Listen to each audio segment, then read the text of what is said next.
They tell you it happens the moment they're born, that the love arrives with them, sudden and overwhelming and complete, that you look at this tiny person and the world rearranges itself. My daughter was born on a quiet morning. She was perfect, and I felt nothing. I was 19. The father wasn't in the picture. I was living with my parents, figuring it out as I went, on my own in all the ways that mattered. From the very first moment I knew I was pregnant, I waited for something to shift inside me. Some feeling that would tell me this was right, that I wanted this. It didn't come. But I'd heard the stories. Everyone had. The moment she's born, you'll fall in love. You won't be able to help it. That's just what happens. So I waited. She arrived. And I waited some more. She was a beautiful baby. Slept through the night by 2 months old. Calm, happy, smart, by every measure, easy. A family friend held her once and turned to me with that look people get. Warm, certain, a little overwhelmed, and said, "Aren't you just amazed at how much you can love something?" I didn't know what to say, because I wasn't. I didn't. It wasn't that I disliked her. It wasn't anything that dramatic. It was more like I was going through the motions, doing what needed doing, keeping her fed, keeping her warm, watching her grow. But from a distance I couldn't explain and couldn't close.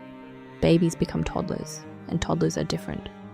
Suddenly you have to be on all the time. The tantrums, the noise, the relentlessness of it. And I had none of the thing that's supposed to make it worth it. That love. The bone-deep, irrational, make anything bearable love. The love that makes the hard parts feel like a fair trade. I didn't have that. And without it, I was just exhausted in a way that sleep couldn't fix. After 2 years, I was running out of road. I won't go into the details of what came next, but I reached a point where I was frightened of my own state of mind, frightened enough to ask for help. I was admitted to hospital twice. The second time, my daughter went to stay with her godparents, a couple who had been trying to have a child of their own without success, who loved her already, who were glad to take her. And for the first time since she was born, she wasn't with me.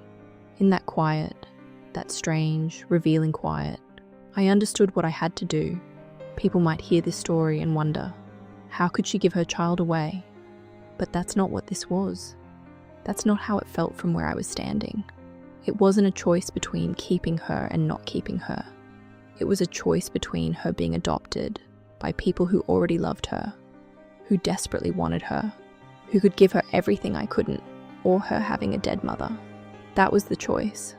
And when I held it that way, there was only one answer. I asked her godparents if they would adopt her permanently. They said yes immediately.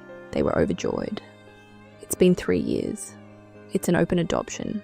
I'm still in her life. Video calls, visits when we can manage them. She has questions every time we speak. I answer them as honestly as I can, in a way she can understand. She's happy. She is thriving. She has 2 parents who chose her completely, who wanted her before she was even theirs. I won't pretend there isn't guilt. There is, and there always will be. The knowledge that the early years of her life were shaped by something that wasn't her fault. I carry that. I'll keep carrying it. But I made a choice between a life of guilt and no life at all. I chose guilt. And in choosing it, in choosing to still be here, I chose her too. I moved across the country not long after. Started again somewhere no one knew the story. I'm still her birth mother. That doesn't go away. It was never supposed to. I have no regrets. Not once. Not even for a moment. But in the choice between a life of guilt and a life as a mother, or no life at all, I chose guilt. This story was adapted with care from a real submission.